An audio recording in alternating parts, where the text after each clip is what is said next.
बरोबर. तुम्हाला parliamentary democracy मान्य नाही, तुम्हाला फ्री अँड फेअर इलेक्शनवर विश्वास नाही, तुम्हाला अराजकता माजवायची आहे. हे जे आंदोलनजीवी लोक होते, ऍक्टिव्हिस्ट वृत्तीचे लोक होते, तेच होते सुरुवातीला.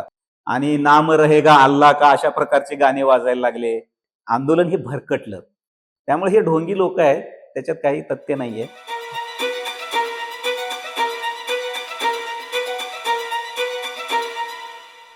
नमस्कार मंडळी. दिल्लीमध्ये कॉकरोच जनता पार्टीचं आंदोलन चालू आहे.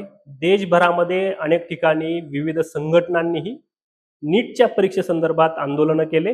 विद्यार्थ्यांचा विषय समोर घेऊन आलेले आंदोलन आता वेगळी दिशा घेत आहे. पंतप्रधानांनी एक स्टेटमेंटही जारी केलं आहे. आंदोलनाची स्थिती दररोज बदलत आहे, पण यामागील काही प्रश्न अजूनही अनुत्तरित आहे. एक युवक म्हणून आपण या आंदोलनाकडे कसं बघावं, त्याची सद्यस्थिती काय आहे आणि खरं तर सोशल मीडियाच्या नरेटिव्हमध्ये सत्य काय आहे हे या पॉडकास्टच्या माध्यमातून आपण जाणून घेण्याचा प्रयत्न करणार आहे. माझ्यासोबत आहे भरत अमदापुरे. भरतजी नमस्कार. नमस्कार. भरतजी हे स्वतः अभ्यासक आहे, लेखक आहेत. राष्ट्रीय विषयांवर त्यांनी अनेक लेखन केलं आहे आणि वेळोवेळी समाज माध्यमांवरही त्यांनी त्यांची स्पष्ट भूमिका मांडलेली आहे. भरतजी, तुमचं स्वागत. माझा खरं तर एक प्रश्न राहील की दिल्लीमध्ये गेले 3 दिवस आंदोलन चालू आहे, जे तीव्र स्वरूपाचं आहे. आपण बघितलं तर गेली 20 दिवस किंवा त्या आधीपासून कॉकरोच जनता पार्टीचं जे सोशल मीडिया अकाउंट तयार झालं तेव्हापासून या विषयाची सगळी चर्चा आहे. तर या एकंदरीत आंदोलनाकडे तुम्ही आजच्या स्थितीमध्ये, म्हणजे काल रात्री पंतप्रधानांनी स्टेटमेंट दिलंय, आज कॉकरोच जनता पार्टी वेगवेगळ्या विषयावर चर्चा करत आहे. तर विद्यार्थ्यांच्या प्रश्नासाठी निर्माण झालेल्या या आंदोलनाची सध्याची स्थिती काय आहे असं तुम्हाला वाटतं? आपण जर ह्या आंदोलनाकडे बघितलं तर सगळ्यात पहिल्यांदा एक मुद्दा आपण लक्षात घेतला पाहिजे की कॉकरोच जनता पार्टीचं आंदोलन हे नीटमध्ये जे पेपर लीक झाला, पेपर फुटी झाली आणि अनेक विद्यार्थ्यांना त्याचं नुकसान सहन करावं लागलं, त्याच्यामुळे हे कॉकरोच जनता पार्टी उभी राहिली आणि हे आंदोलन उभं राहिलं असं नाहीये. बरोबर. उलट आहे की कॉकरोच जनता पार्टी नावाचा प्लॅटफॉर्म आधी तयार झाला.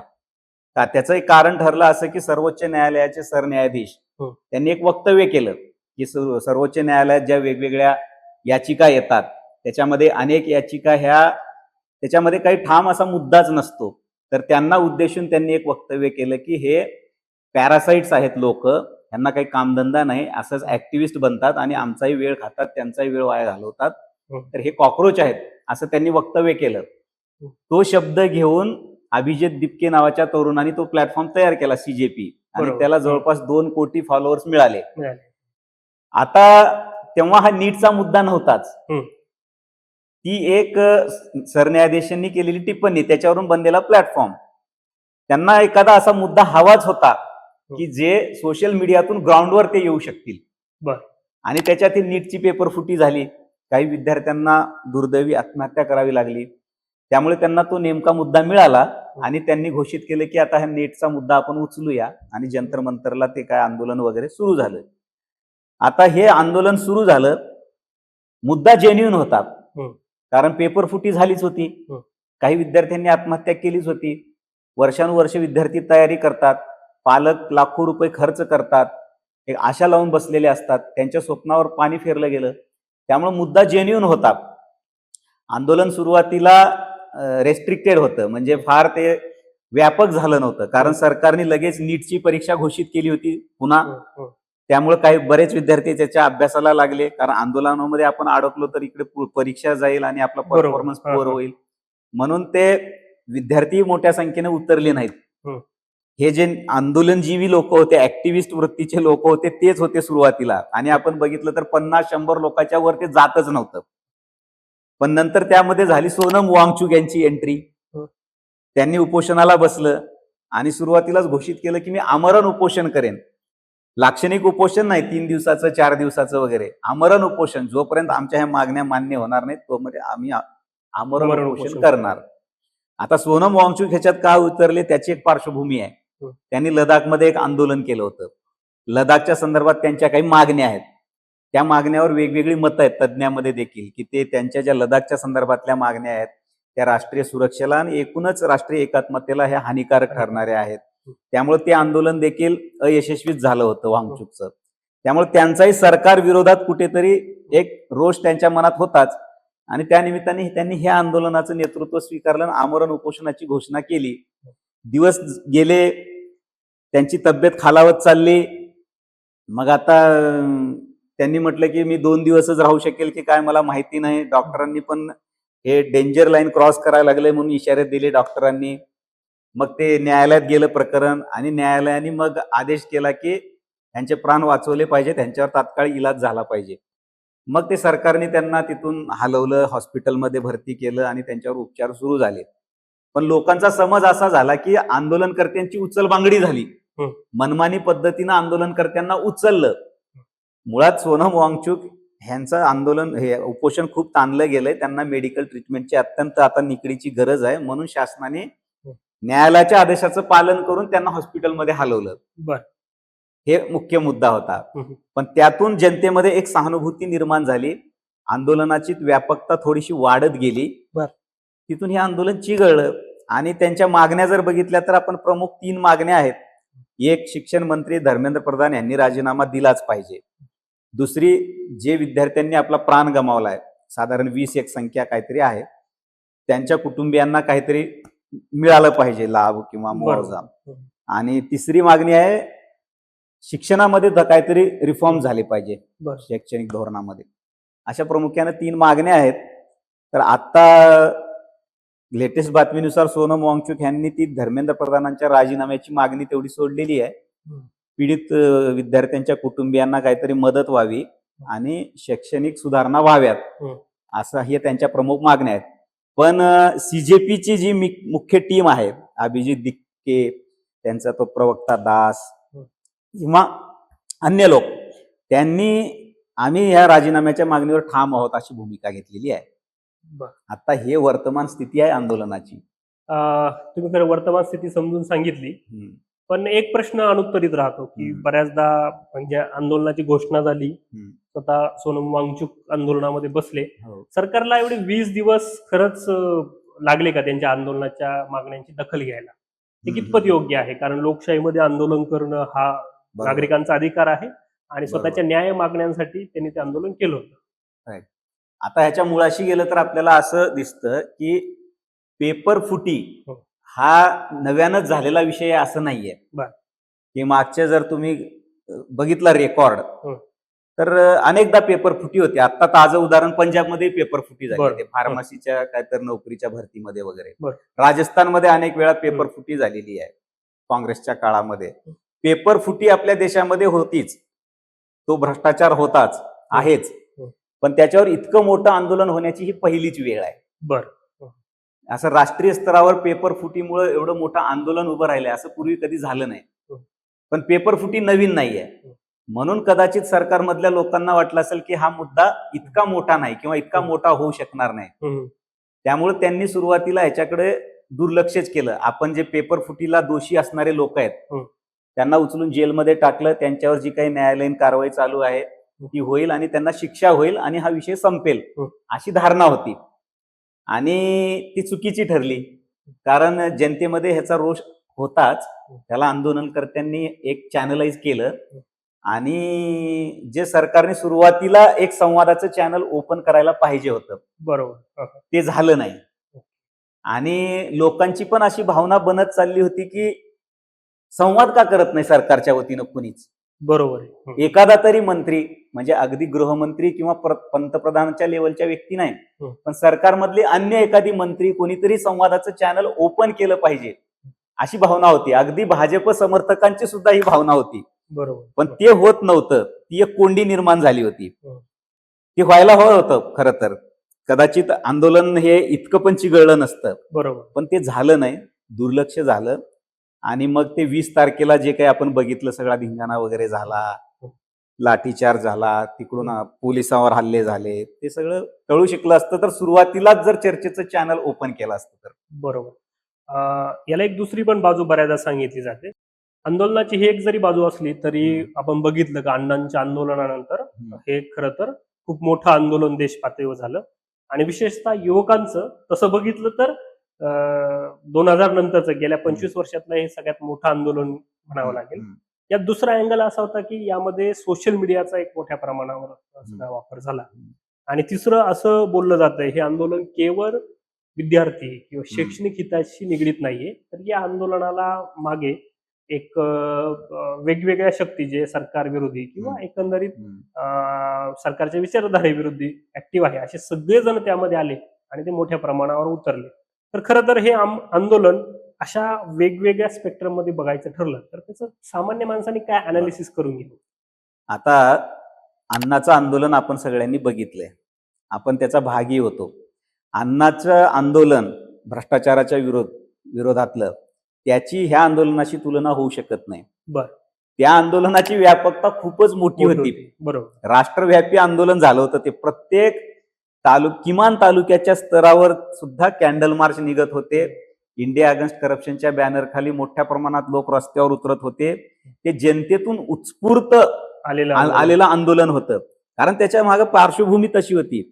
युपीएच्या काळामध्ये ज्या प्रकारचे भ्रष्टाचाराची प्रकरणं, हजारो लाखो कोटीची प्रकरणं आलेली होती, त्याला एक तशी पार्श्वभूमी होती. दहशतवादाचा बोकाळलेलं सगळं.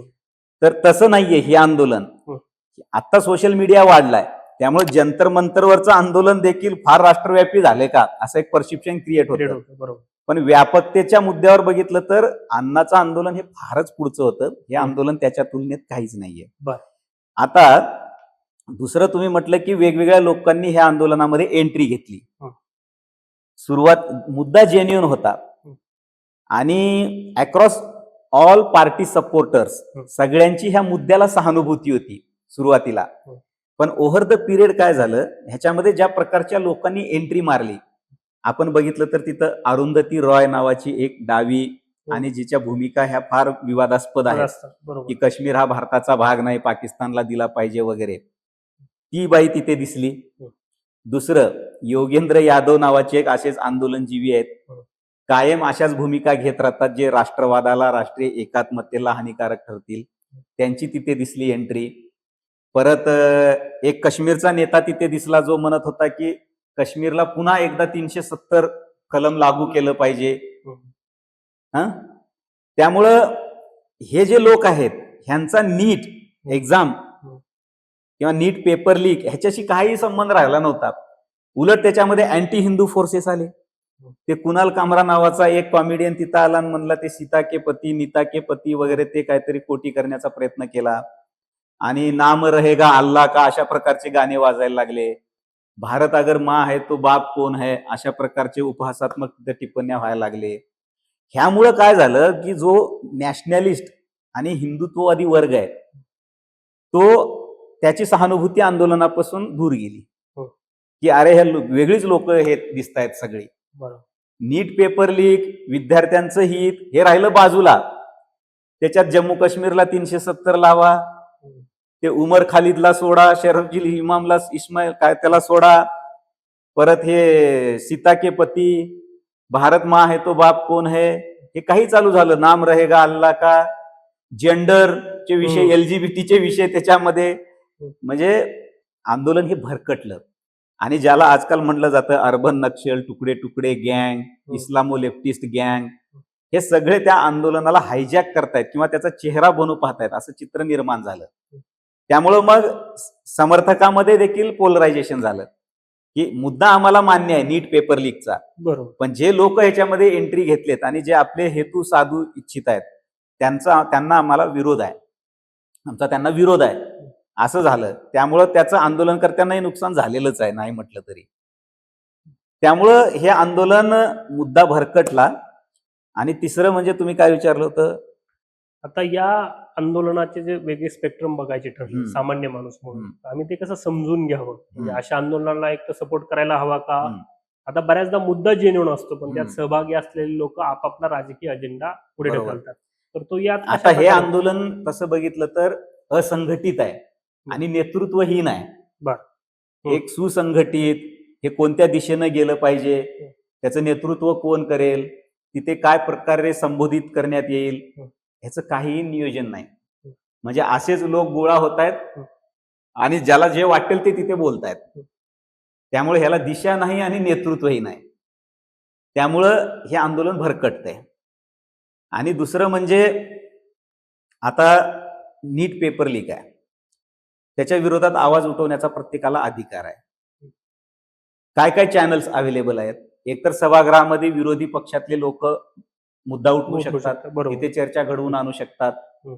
बरोबर, हा एक झाला. दुसरं, लोक आंदोलन करू शकतात, निदर्शनं करू शकतात, पण त्याचं स्वरूप काय असू शकतं, त्याच्या मर्यादा काय असू शकतात? तुम्ही एखाद्या ठिकाणी मोठ्या संख्येनं एकत्रित या, तिथं घोषणाबाजी करा, निदर्शनं करा, भाषण द्या, संबोधन करा, काही मागण्या मांडा, त्याचं निवेदन तयार करा, ते सरकारला द्या, प्रशासनाला द्या. ही पद्धत असली पाहिजे लोकशाहीमध्ये. बरोबर. किंवा शासन प्रशासन दुर्लक्ष करते असं जर तुम्हाला वाटत असेल तर तुम्ही उपोषणाची घोषणा केली तर तुम्ही लाक्षणिक उपोषण करा. 3 दिवस, 4 दिवस, 5 दिवस आमरण उपोषण करणं आणि आम्ही संसदेकडे मार्च करू म्हणणं ही तुम्ही कुठेतरी मर्यादा ओलांडताय. ओके. आमरण उपोषण म्हणजे ही काय आत्महत्येची धमकी आहे. बरोबर. आणि जो रॅशनल मुद्दा आहे विद्यार्थ्यांच्या हिताचा त्याला तुम्ही इमोशनल बनवताय. बरोबर. एकदा तुम्ही तर्क सोडला आणि भावनांशी खेळायचा प्रयत्न केला की तुम्ही मग त्या चौकटीच्या बाहेर गेलात. आणि दुसरं म्हणजे संसदेकडे आम्ही मार्च करू, हे कसं काय लोकशाहीमध्ये मान्य होऊ शकतं? लोकशाहीमध्ये सगळ्यांनी एक चौकट पाळली पाहिजे ना. बरोबर. सरकार जर रिस्पॉन्स देत नाही, फार असंवेदनशील आहे असं तुम्हाला वाटत असेल तर तुम्ही तुमचा रीच वाढवा. तुम्ही दिल्लीमधलं आंदोलन वेगवेगळ्या शहरामध्ये पण करा, जिल्हा स्तरावर न्या, तालुका स्तरावर न्या, लोकजागरण करा.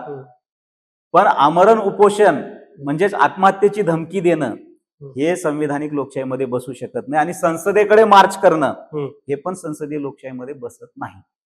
अतिशय महत्वाच्या मुद्द्याला तुम्ही खरं तर हात घातला.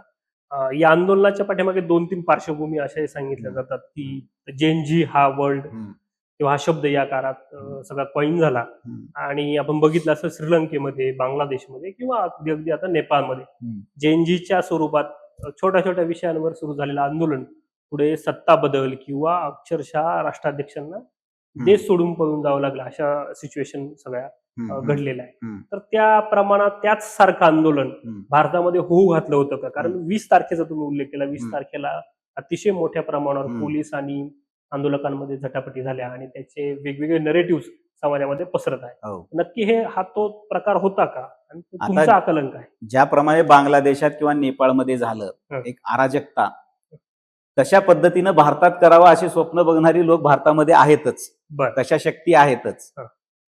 पण प्रॅक्टिकली विचार केला तर भारतात ते शक्यही नाही.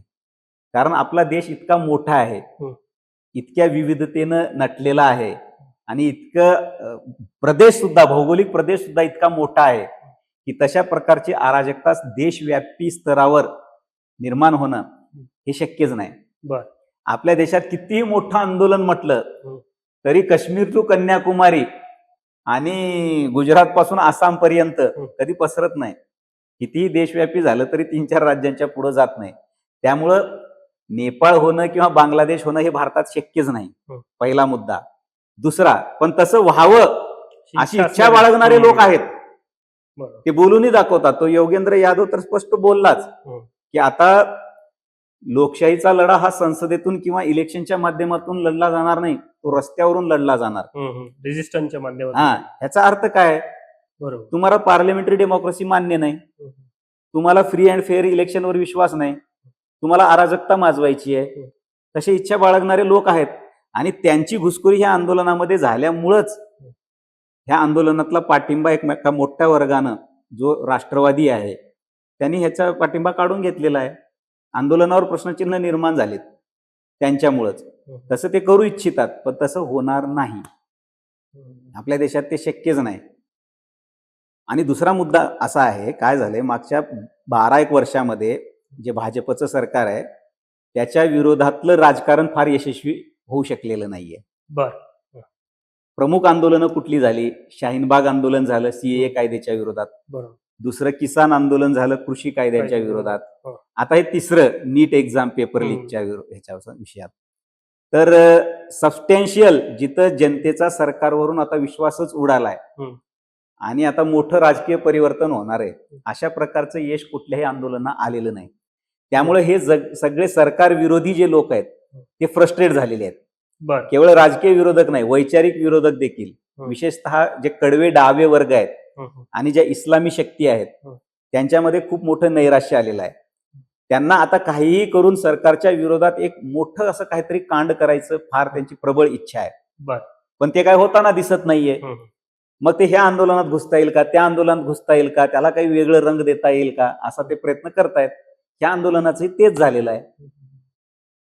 असं आहे. हे जरी असलं तरी साधारणतः युवकांचा म्हणजे थोड्या प्रमाणात तरी होईना युवक या आंदोलनाने प्रभावित झाले. बरोबर. त्यातले 2-3 प्रमुख मुद्दे होते. पहिली म्हणजे सरकारची असंवेदनशीलता. म्हणजे युवकांचं म्हणणं असं होतं की एवढा मोठा प्रकार घडला त्याविषयी सरकारचं जाहीर वक्तव्य नाही. बरोबर. कारवाई केली असेल कदाचित पण जाहीर वक्तव्य नाही, आंदोलन समजून घेतलं नाही. दुसरं, विद्यार्थ्यांमध्ये जास्त युवा वर्गामध्ये असं होतं की एक प्रकारे त्यांच्यामध्ये नरेटिव्ह असे पसरवले गेले किंवा असं दिसलं की हे सरकार प्रतिगामी आहे, हे सरकार विकासाच्या गोष्टी करत नाही, हे हिंदू मुस्लिम याच्यामध्ये अडकलेलं आहे आणि हुकुमशाही हिटलरशाही सरकार आहे, असंही काही प्रमाणात लोकांमध्ये या भावना होत्या. तर नक्की हे असं काही आहे का, आणि जर हे असं विद्यार्थ्यांमध्ये अशी मतं तयार होत असतील तर त्यामागे काय कारण आहे? कसं आहे, आता पहिला मुद्दा म्हणजे ह्या आंदोलनाला सरकारने सुरुवातीलाच चर्चेचं चॅनल ओपन केलं पाहिजे होतं, हे बरोबर आहे. सरकारच्या वतीनं कुणीच बोलत नाहीये, त्याच्यातून एक परसेप्शन तयार झालं की हे संवेदनशील नाहीयेत ह्या मुद्द्यांप्रती, किंवा कुठेतरी सत्तेचा अहंकार निर्माण झालाय का, असं खरोखर झालं होतं बरं का लोकांमध्ये. उशीर झाला संवाद साधायला, हे फॅक्ट आहे, ते कुणी मान्य करेल. बरोबर. आणि त्याचाच फायदा नेमकं ह्या अराजकतावादी शक्तींना झाला. बरोबर. सरकारने वेळीच जर चर्चा सुरू केली असती, किंवा जे आता जे मोदींजींनी संबोधित केलं ते जर सुरुवातीला संबोधन झालं असतं एखाद्या मंत्र्यांकडनं किंवा स्वतः पंतप्रधानांकडनं, तर ह्या आंदोलनातली हवा सुरुवातीलाच गेली असती. तो विलंब झालेलाच आहे. त्याच्यामध्ये आता हे जे हिंदू मुस्लिम जे म्हणताय ना, किंवा विकासाच्या पॅरामीटरवर, कुठल्याही पॅरामीटरवर बघितलं तर मागच्या 12 वर्षात जी प्रगती झालेली आहे ते डोळे दिपून टाकणारी आहे. तुम्ही पूर्वीच्या पॅरामीटरशी कंपॅरिझन करा. पूर्वीच्या 60-70 वर्षामध्ये वेगवेगळ्या पॅरामीटरवर आपण कुठून कुठंपर्यंत आलेलो आहोत, आणि मागच्या 12 वर्षात आपण कुठून कुठंपर्यंत आलेलो आहोत. मग ते सोशो इकॉनॉमिक विकास असू द्या, किंवा इन्फ्रास्ट्रक्चर असू द्या, सुरक्षा विषयक असू द्या, इकॉनॉमी असू द्या, सगळ्याच विषयामध्ये. त्यामुळे विकासाच्या बाबतीमध्ये कोणी असं म्हणू शकणार नाही की विकास खुंटलाय. आता जागतिक संकट असताना सुद्धा तेजीनं वाढ होणारी अर्थव्यवस्था कोणती असेल तर त्याच्यात भारत आहे. त्यामुळे विकासाच्या पॅरामीटरवर विरोधकाकडे काहीच मुद्दा नाहीये. बरोबर. आता हिंदू मुस्लिम काय, तो सुद्धा मॅन्युफॅक्चर्ड मुद्दाच आहे. आता सीएए कायद्यामध्ये काय हिंदू मुस्लिम होतं? जे अफगाणिस्तान, पाकिस्तान, बांगलादेश मधले जे पीडित अल्पसंख्याक आहेत त्यांना नागरिकत्व देण्याचा मुद्दा होता, कारण त्याच्या मागे फाळणीची पार्श्वभूमी होती आणि फाळणीला आधार धर्माचाच होता. त्याच्यात काही हिंदू मुस्लिम नव्हतं. विरोधकांनी आणि ह्या आंदोलनजीवी लोकांनी त्याला हिंदू मुस्लिम केलं, किंवा 370 काढलं जम्मू काश्मीरचं, त्याच्यात काहीच हिंदू मुस्लिम नव्हतं. राष्ट्रीय एकात्मतेचा मुद्दा होता, विरोधकांनी त्याला हिंदू मुस्लिम बनवलं. किंवा आता भाजप सरकार अनेक राज्यामध्ये समान नागरी कायदा आणतंय, त्याच्यात हिंदू मुस्लिम काही नाहीये. सगळ्यांसाठीचा तो समान नागरी कायदा आहे की धर्मावर आधारितले पर्सनल लॉज असू नयेत, ते महिलांप्रती अन्यायकारक आहेत. स्त्री पुरुष समानता हे एक आपलं मूळ तत्व आहे, त्यानुसार पर्सनल लॉज असावेत म्हणून युनिफॉर्म सिव्हिल कोड येते. त्याच्यात हिंदू मुस्लिम लॉ हे भेद काहीच नाहीये, पण विरोधक त्यालाही हिंदू मुस्लिम करतायत. त्यामुळे प्रत्येक गोष्टीला हिंदू मुस्लिम रंग हे विरोधक आणि हे आंदोलनकर्ते देत आहेत, आणि ते म्हणतायत की शासन हिंदू मुस्लिम करते. त्यामुळे तो आरोप पण फोल आहे, त्याच्यात काही तथ्य नाहीये. आणि दुसरं, हे हुकुमशाही आली, अनडिक्लेअर इमर्जन्सी आली, मेजॉरिटेरियन गव्हर्नमेंट आहे, हे असं जे बोललं जातंय, अनेक वेगवेगळे टर्म्स कॉइन करतायत ते, त्याच्यात बिलकुल तथ्य नाहीये. आता बघा तुम्ही, टीका जास्तीत जास्त खालच्या पातळीवरची टीका कोणावर होती आहे? नरेंद्र मोदीवर होते, अमित शहावर होते, सगळ्या सत्ताधाऱ्यावर होते. ज्या प्रकारचे मीम्स बनतात, ह्या आंदोलनातले फलक बघा तुम्ही, इतक्या अश्लील शिव्या त्याच्यावर लिहिलेल्या आहेत की ते कुठल्याही सिव्हिलाइज कंट्रीमध्ये तसं मान्यच होऊ शकत नाही. बरोबर. त्या थराला जात आहेत ते. मग हे अनडिक्लेअर इमर्जन्सी असली असती किंवा हुकुमशाही हिटलरशाही असली असती तर हे शक्य होतं का? पंतप्रधानांना शिव्या देणं. शक्यच नव्हतं ना. तुम्ही सगळंच करताय, अराजकता माजवताय, शिव्या घालताय, वाटल तो धिंगाणा घालताय आणि वरून इमर्जन्सी आली, हुकुमशाही आली म्हणताय. त्यामुळे हे ढोंगी लोक आहेत, त्याच्यात काही तथ्य नाहीये. तुम्ही विरोधकांचा सातत्याने उल्लेख करताय, पण हे आंदोलन असं विरोधक नसताना सुरू झालं, म्हणजे एक तिसरा चेहरा होते, कदाचित बरोबर, चेहराही नव्हता, बरोबर. असं आंदोलन सुरू झालं. त्यामध्ये नंतर विरोधक उतरले. हो. तर खरंच देशामध्ये जी विरोधी पोकळी आहे, हा. ती विरोधी पोकळी अशा अराजकतावादी तत्वांनी घेतली. हा खूप महत्वाचा मुद्दा आहे. आता नाही म्हटलं तरी कोणताही काळ असू द्या, सत्ताधाऱ्यांच्या विरोधामध्ये उचलता येतील असे काही जेन्युइन मुद्दे असतातच. नक्की. कधीही आनंदी आनंदगडे, इकडे तिकडे चोहीकडे असं कधीच नसतं. बरोबर. काही मुद्दे असतातच, पण ते मुद्दे कोण उचलते, त्यांची क्रेडिबिलिटी काय आहे, हा फार महत्वाचा मुद्दा आहे. आता बघितलं तर आपल्या देशामध्ये कोणीही जयप्रकाश नारायण नाहीये. बरोबर. किंवा अण्णा हजारे पण खूप थकलेले आहेत, त्यामुळे दुसरा अण्णा हजारे पण नाहीये. त्यामुळे क्रेडिबल नेतृत्व नाहीये जे अराजकीय असेल. बरोबर. आणि राजकीय विरोधकांची क्रेडिबिलिटीच नाहीये, कारण त्यांचा ट्रॅक रेकॉर्ड तसा नाहीये. ते सगळे घराणेशाहींचे पक्ष झालेले आहेत. कुठलाही पक्ष राष्ट्रीय स्तरावरचा पक्ष राहिलेला नाहीये. आपल्या कुटुंबाची मक्तेदारी झालेली आहे, त्यामुळे त्यांच्यावर जनतेचा विश्वासही नाहीये. आणि आजपर्यंत त्यांच्या सरकारांनी काय काय दिवे लावलेले आहेत हेही लोकांना माहिती आहे. त्यामुळं जे जेन्युइन कन्सर्न्स आहेत त्याला आवाज देणारं नेतृत्वच नाहीये, असं झालेलं आहे.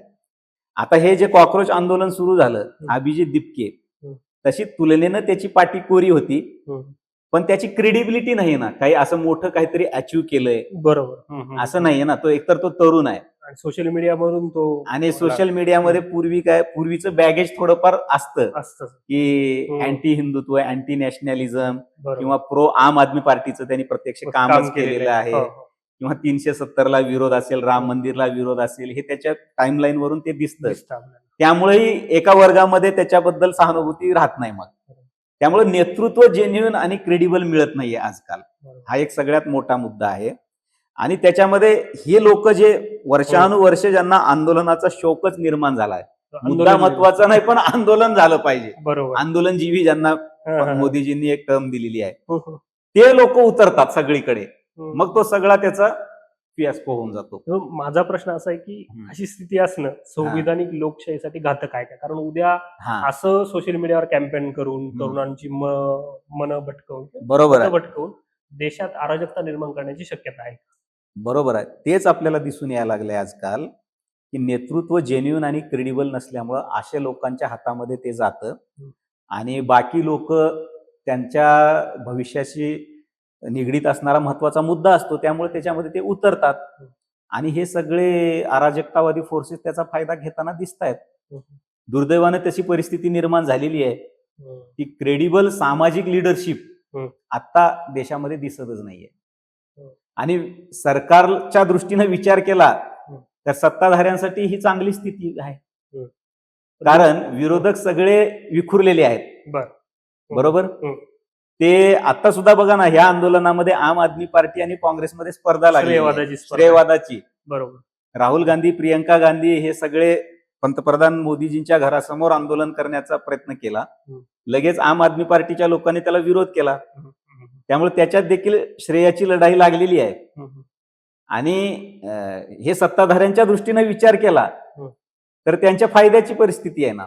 बरोबर. पण विरोधी स्पेस निर्माण करणं किंवा विरोधी पक्ष उभा करणं हे काही सत्ताधाऱ्यांची जबाबदारी नाहीये. विरोधकांना ती क्रेडिबिलिटी कमवावी लागेल ना. बरोबर. आता आपल्याकडे म्हटलं जातं भाजपनं 400 पारचा नारा दिला. आता कुठल्याही पक्षाला जास्तीत जास्त सीटा यावं असंच वाटतं ना. विरोधी पक्षाची जबाबदारी आहे ती की आपली विश्वासार्हता निर्माण करणं, आपण जास्तीत जास्त जागा निवडून आणणं किंवा लोकांचा व्हॉइस बनणं. त्याच्यासाठी देखील सत्ताधारी जबाबदार कसं म्हणता येईल आपल्याला. म्हणजे लोकशाहीसाठी, संविधानिक लोकशाहीच्या सक्षमीकरणासाठी विरोधी पक्षांनी स्वतः सक्षम होणं आणि क्रेडिबल नेतृत्व देणं गरजेचं आहे, असं म्हणायला. नक्कीच. याचे परिणाम आम्ही ज्यावेळेस अभ्यासतो, म्हणजे एकंदरीत निरीक्षणावरून असं दिसतं दिल्लीमध्ये ज्यावेळेस हे प्रत्यक्ष आंदोलन घडलं, नेतृत्वहीन आपण काही काळ त्याला हो. म्हणावा. हम्म. पोलिसांचा लाठीचार्ज झाला, हम्म. आंदोलकांनी एक प्रकारे हम्म. पोलिसांना पण मारल्याच्या घटना आहेत. हम्म. काही आमच्याकडे बातम्या पण अशा हम्म. इनपुट असे आहे की हम्म. पत्रकारांनाही, विशेषतः महिला पत्रकारांवर त्या हो. अत्याचाराच्या घटना घडलेल्या आहेत. सोशल मीडियामुळे थोडंफार ते आपल्या समोर येते.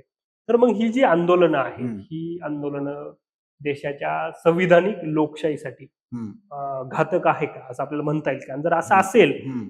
तर एक सामान्य नागरिक म्हणून, हम्म. एक देशभक्त नागरिक म्हणून हम्म. मी कोणती काळजी घेतली पाहिजे, कोणत्या आंदोलनाला सपोर्ट करण्यापूर्वी? हा, आता ह्याच्यामध्ये निश्चितच ही परिस्थिती फार दुर्दैवी आहे देशाच्या संविधानिक लोकशाहीच्या दृष्टीनं पाहता.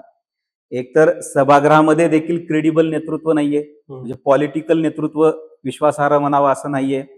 दुसरं, सामाजिक नेतृत्व विश्वासार्ह म्हणावं असं नाहीये. जयप्रकाशांसारखं किंवा अण्णांसारखं. अण्णाच्या आंदोलनामध्ये नाही म्हटलं तरी स्वतः अण्णा हजारे, किरण बेदी होत्या, नाही म्हटलं तरी केजरीवालांची तेव्हा क्रेडिबिलिटी होती.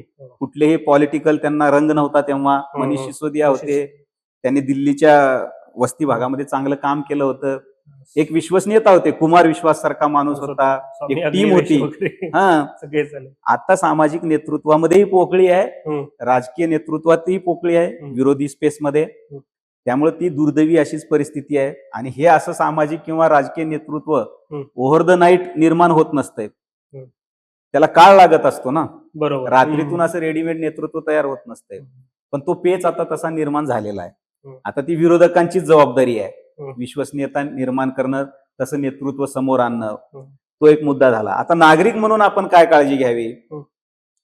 आपण पहिल्यांदा लोकशाहीमध्ये काय काय मान्य असू शकतं, काय काय मान्य असू शकत नाही, हे पहिले चौकट आपल्याला स्पष्ट पाहिजे.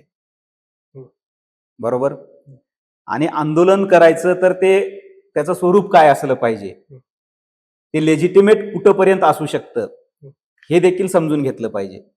कारण आता असे फोर्सेस आहेत, अराजकतावादी म्हणा त्यांना, अँटी नॅशनल म्हणा, आता तो शब्द फार हे झालेला आहे, लोकांनी त्याची सुद्धा क्रेडिबिलिटी घालवलेली आहे. किंवा अर्बन नक्षल म्हणा, तुकडे तुकडे गँग म्हणा, ते कितीही गुळगुळीत झालेले असले शब्द तरी तशा शक्ती आहेत, हे आपल्याला नाकारता येणार नाही. आणि भारताची जी आता प्रगती होतीये, ती प्रगती काही सगळ्यांनाच आनंददायक आहे जगाच्या पातळीवर असं नाहीये. अमेरिका असेल, चीन असेल किंवा अन्य देश असतील, त्या सगळ्यांना याचा आनंद होतोय असं नाहीये. त्यांचेही काही स्वार्थी हेतू आहेतच. बरोबर. आणि त्याच्यामध्ये आता सोशल मीडिया सारखं एक माध्यम आलेलं आहे, ते आता वरदान का विष अशी स्पर्धा घ्यावी लागेल असं परिस्थिती आहे. त्यामुळे ते जसं सकारात्मक गोष्टींसाठी वापरू शकतो, तसं हे देशविरोधी शक्ती नकारात्मक गोष्टीसाठी सुद्धा ती माध्यम वापरतात. बरोबर.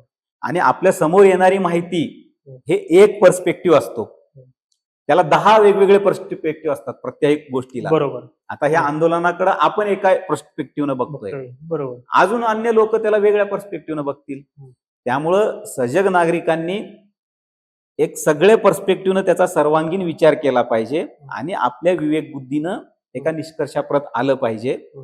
एकच बाजू ऐकणं, आपल्या मनाला जे गोड गोड वाटतं तेच पाहणं, ह्या ट्रॅपमध्ये अडकता कामा नये.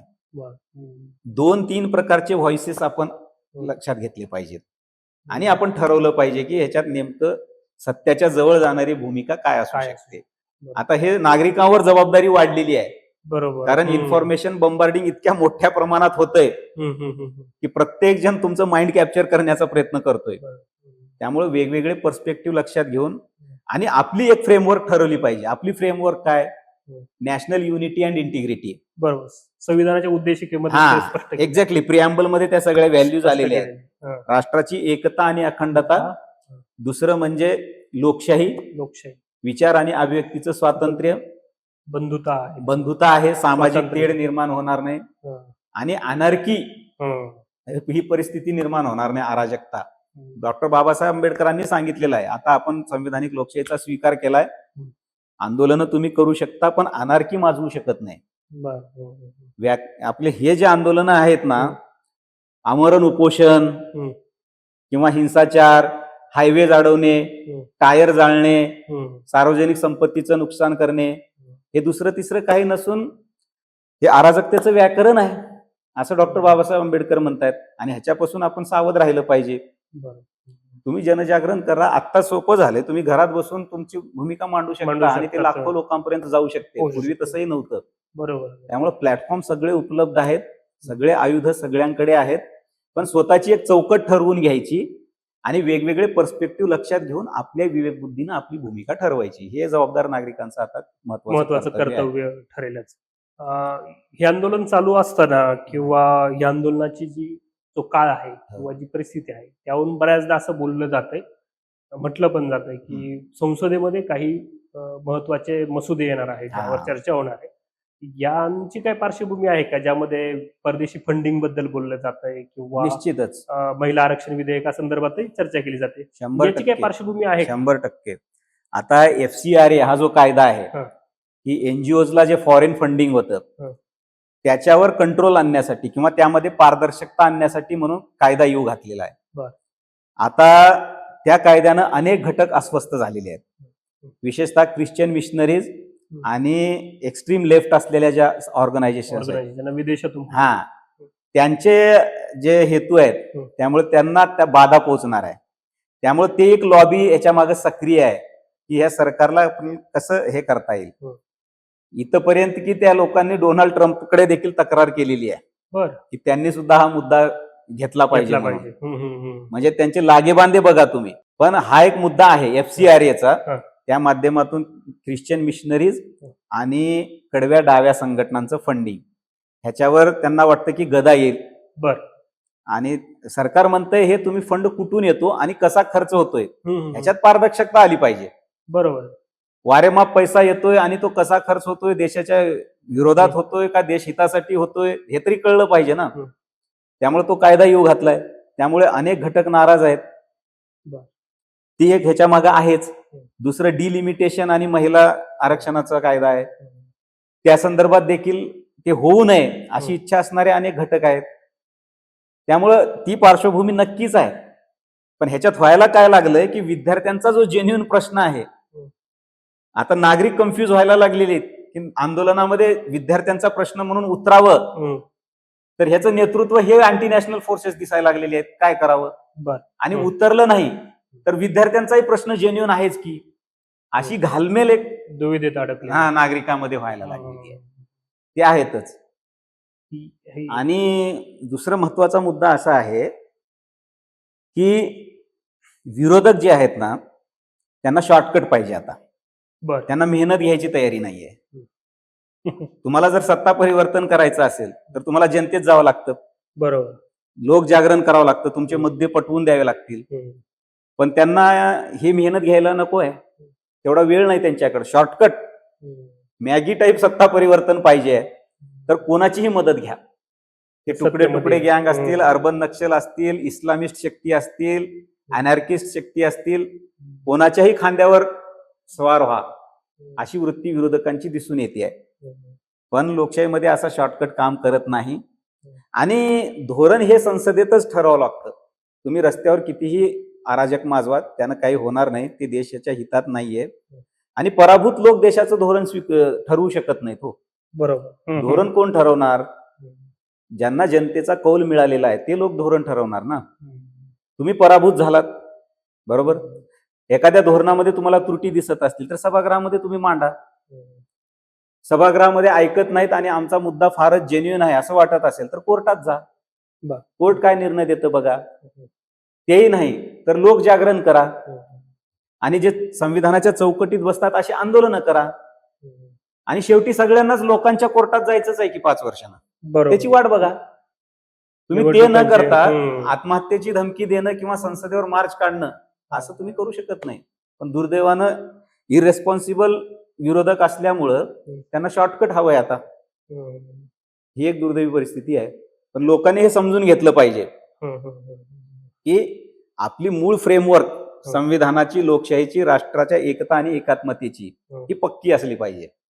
भरतजी, तुम्ही देशातील एकंदरीत विरोधी पोकळीमध्ये असलेला अभाव, नेतृत्वहीनता असं सांगितलं, राष्ट्रविरोधी किंवा देशविरोधी शक्तींचा ऍक्टिव्हिजम तुम्ही सांगितलं.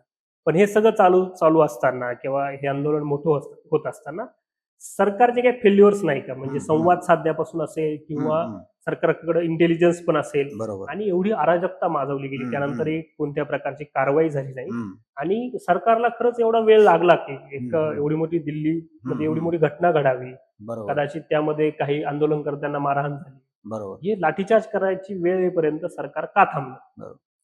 आता हा अत्यंत महत्वाचा मुद्दा आहे. सरकारच्या वतीनं काय काय लूप होल्स राहिले. हं. नंबर 1 की जेव्हा हे आंदोलन सुरू झालं होतं तेव्हाच एक चर्चेचं चॅनल ओपन करणं, बरं. हे एक सरकारकडनं झालं नाही. हं. दुसरं, कारवाई केली सरकारने, ज्यांनी पेपर लीक केला होता त्याच्यात जे दोषी होते हं. जवळपास 13-14 लोक जे मुख्य पकडले सूत्रधार गेले. आहेत हं. त्यांना ते तुरुंगात डांबले गेले आहेत. हं. तो मुद्दा प्रकर्षानं लोकांसमोर आणण्यात देखील हं. सरकार अपयशी ठरलेला आहे. बरं. ही कारवाई आम्ही ही केली आहे हं. आणि पुन्हा एक्झाम घेतली आहे, त्याचा निकाल पण लागला, विद्यार्थी खुश आहेत, हा मुद्दा लोकांसमोर आणण्यामध्ये अपयश आलं. तिसरं, हे आंदोलन हायजॅक करतायत वेगवेगळ्या शक्ती, हे दिसत होतं. त्या शक्तींना ओळखून त्यांना वेळीच जर डिटेन केलं असतं, त्यांच्यावर कारवाई केली असती, त्यांना हे आंदोलनात घुसखोरी करू दिली नसती, तर कदाचित ही परिस्थिती निर्माण झाली नसती जी 20 तारखेला झाली. त्यामुळे जे फोर्सेस ह्याच्यामध्ये दुष्ट हेतूने एंट्री करत होते त्यांना ओळखणं आणि त्यांना लवकरात लवकर उचलणं, हे सरकारनं केलं नाही. आणि ते करायला पाहिजे. प्रत्येक आंदोलनामध्ये हेच व्हायला लागलेलं आहे. शाहीनबाग असो, किसान आंदोलन देखील अराजकतेकडे का गेलं, किंवा हे आंदोलन अराजकतेकडे का गेलं, की असे फोर्सेस कोण आहेत ज्यांचा हेतू मुळात त्या मुख्य मुद्दा हा त्यांचा हेतू नाहीये, तर अराजक माजवणे हाच हेतू आहे. त्यांना ओळखणं आणि त्यांच्यावर कठोरात कठोर कारवाई करणं. आता ह्याच्यामध्ये देखील विद्यार्थी बाजूला काढा आणि जे षडयंत्रकारी आहेत त्यांना बाजूला काढा. बरोबर. आणि त्या षडयंत्रकाऱ्यांना तुम्ही कठोर कारवाई करा. पण ह्याच्यामध्ये काय झालं, जेव्हा लाठीचार्ज झाला, अराजक परिस्थिती निर्माण झाली, त्या षडयंत्रकार्यासोबत हे विद्यार्थी पण भरडले जातात ना. बरोबर. मग ते सगळं लोकांमध्ये परत असंतोष निर्माण होतो. तुम्ही एक मुद्दा यात अधोरेखित केला की आता कोणतंही आंदोलन हे खरं तर त्या आंदोलन स्थळापुरतं मर्यादित नाही. सोशल मीडियामध्ये म्हणा किंवा याच्यामध्ये दीर्घकाळ नरेटिव्ह समाजामध्ये लोटत असतात. तर सरकारनेही आता नरेटिव्हच्या संदर्भात, फॉर एक्झाम्पल आपण जर उदाहरणच घ्यायचं ठरलं तर पोलिसांच्या संदर्भात एक नरेटिव्ह निर्माण झालं की पोलिसांनी आंदोलनकर्त्यांवर अमानुष अत्याचार केले आणि वेगवेगळे व्हिडिओ टाकले जातात त्याच्यामध्ये पोलीस अत्याचार करताना दिसत आहे. खरं तर दुसरी बाजू अशी पण आहे की आंदोलनकर्त्यांमधून पण एक अराजकतावादी लोक त्यांनी पण आंदोलन केलं. तर एकंदरीत या स्पेसची दखल सरकारने घ्यायला हवी का, याविषयी काही धोरण असायला हवं का, आणि डिजिटल मीडियावर किंवा सोशल मीडियावर जे निगेटिव्ह नरेटिव्ह किंवा त्याला आपण फेक नरेटिव्ह म्हणतो, याविषयी सरकारचं काही धोरण असायला हवं? आता त्याच्यामध्ये कसं आहे, हा फार नाजूक मुद्दा असतो. तुमचं freedom of speech and expression आणि एकत्रित जमण्याचा, सभा करण्याचा अधिकार, निदर्शनं करण्याचा अधिकार आणि त्यावरच्या मर्यादा, ह्याच्यात संतुलन असलं पाहिजे. तुम्ही मर्यादा इतक्या प्रमाणातही वाढवू शकत नाही की तुमचं अभिव्यक्ती स्वातंत्र्याचा विचार त्याच्यामध्ये दाबला जाईल किंवा सभा आणि आंदोलनं करण्याच्या अधिकारावर गदा येईल. त्यामुळे तो एक फाईन बॅलन्स तुम्हाला साधता आला पाहिजे. जास्त ओव्हर कंट्रोल पण करता येत नाही आणि इतकं मोकळंही सोडता येत नाही की ते अराजकता माजेल. त्यामुळे तो एक बॅलन्स साधला पाहिजे. त्याच्यावर हाच उपाय आहे की तुमच्याकडे सगळ्या यंत्रणा आहेत, इंटेलिजन्स आहे, वेगवेगळ्या सिक्युरिटी एजन्सीज आहेत. तर जेन्युइन आंदोलन करते आणि षडयंत्रकारी, ह्याला तुम्हाला वेळीच सेग्रिगेट करता आलं पाहिजे. आणि जे षडयंत्रकारी आहेत, काहीतरी दुष्ट हेतूने त्याच्यामध्ये घुसखोरी करण्याचा प्रयत्न करतायत, त्यांना वेळीच तुम्ही आयसोलेट करणं, त्यांना कुठेतरी डिटेन करणं, हे झालं पाहिजे. आणि जे इनोसंट लोक आहेत त्यामध्ये सहभागी होणारे, त्यांना त्याचं काही नुकसान म्हणजे भोगण्याची वेळ येऊ नये, अशी काळजी घेतली पाहिजे. त्यामुळे कठोर कारवाई करणं, षडयंत्रकारी ओळखणं, त्यांना कठोर कारवाई करणं हा उपाय आहे. कारण तुम्ही बघा, शाहीनबागमध्ये तेच घटक दिसत आहेत, किसान आंदोलनात तेच घटक दिसत आहेत, आणि तेच घटक जर ह्या नीटच्या आंदोलनात येत असतील, जे उघड उघड दिसतंय, तर मग कारवाई का नाही करत? त्यांना उचलून डिटेन का नाही करत? विद्यार्थ्यांना करू द्या आंदोलन, ह्या अराजकतावाद्यांना उचलून डिटेन करा ना. बरोबर, हे झालं पाहिजे. त्यांचा ट्रॅक रेकॉर्डच तसा आहे ना. त्यांचं काम काय तिथं? जेव्हा 370 लागू केला पाहिजे असं तो बोलतोय, तिथं सुरक्षा कर्मचारी वगैरे नसतात का? त्याला लगेच उचला, गाडीमध्ये टाका, हम्म, हम्म, हम्म. हे केलं पाहिजे. बरोबर. त्यामुळं आंदोलन करते हं. ज्यांनाच्या विषयाची झळ बसलेली आहे हं. त्यांना वेगळं बघितलं पाहिजे हं. आणि जे अराजकतावादी फोर्सेस आहेत त्यांना वेगळं बघितलं पाहिजे. बरोबर. तुमच्या या नोटवर खरं तर आपण थांबूयात. अजूनही आपले काही प्रश्न असतील. भरतजींनी एकंदरीत या आंदोलनाची सद्यस्थिती काय आहे, ते कसं सुरू झालं, एक नागरिक म्हणून सोशल मीडिया किंवा या नरेटिव्हच्या युद्धामध्ये आपण नक्की काय जाणून घ्यायला हवं, त्यावर रिॲक्ट कसा असायला हवं आणि संविधानिक लोकशाहीमध्ये आंदोलनाचा मार्ग काय आहे, आपलं कायदा निर्मिती कशी होते, याविषयी सविस्तर चर्चा आपल्याशी केली. हे आंदोलन चालू असताना आपल्या मनामध्ये अनेक प्रश्न असतील. बऱ्याचदा आपल्या सोशल मीडियाच्या फीडवर दिसणाऱ्या अनेक बातम्यांमुळं किंवा व्हिडिओजमुळं तुम्ही अस्वस्थ असाल. तुम्हाला कदाचित सरकारवर रागही येत असेल किंवा कदाचित जे घडतंय त्याबद्दल असंतोषही वाटत असेल. असं जरी असलं तरी आपल्यासमोर आपल्या संविधानानं एक संविधानिक चौकट निश्चित केली आहे. तीच चौकट आपल्याला आपल्या राष्ट्राची प्रगती आणि आपली संपन्नतेसाठी मार्ग प्रशस्त करते. आपण त्यावर विश्वास ठेवूया, त्या नियमांचं पालन करूया आणि निश्चितच या नीटच्या निमित्ताने देशामध्ये मोठे शैक्षणिक बदल होतील आणि तसे सरकारची पावले पुढे पडतील अशी आपण आशा बाळगूया. धन्यवाद.